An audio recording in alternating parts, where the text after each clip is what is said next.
তো দেখো বন্ধুরা, আজকে বানাচ্ছি বসন্তের সবজি। তো পোস্ত বানাবো।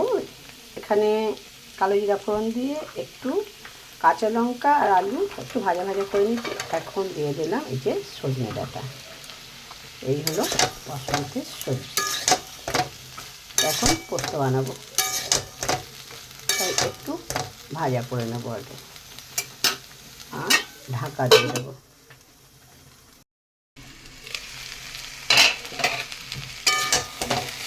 তো দেখো বন্ধুরা, অনেকটাই ভাজা ভাজা হয়ে গেছে। এখন দিয়ে দেবো পোস্ত বাটা, আর পোস্তর সঙ্গে আমি দুটো পাকা পাকা লঙ্কাও দিয়ে বেটে নিয়েছি।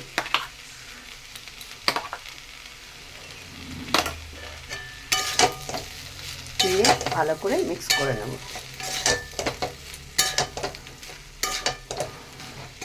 আর একটু সময় ভেজে নেব। তো দেখো বন্ধুরা, ভালো করে কষিয়ে নিয়েছি ডাঁটা আর আলু পেঁয়াজ দিয়ে, পোস্ত দিয়ে। এরপরে সিদ্ধ করার জন্য জল দিয়ে দেবো।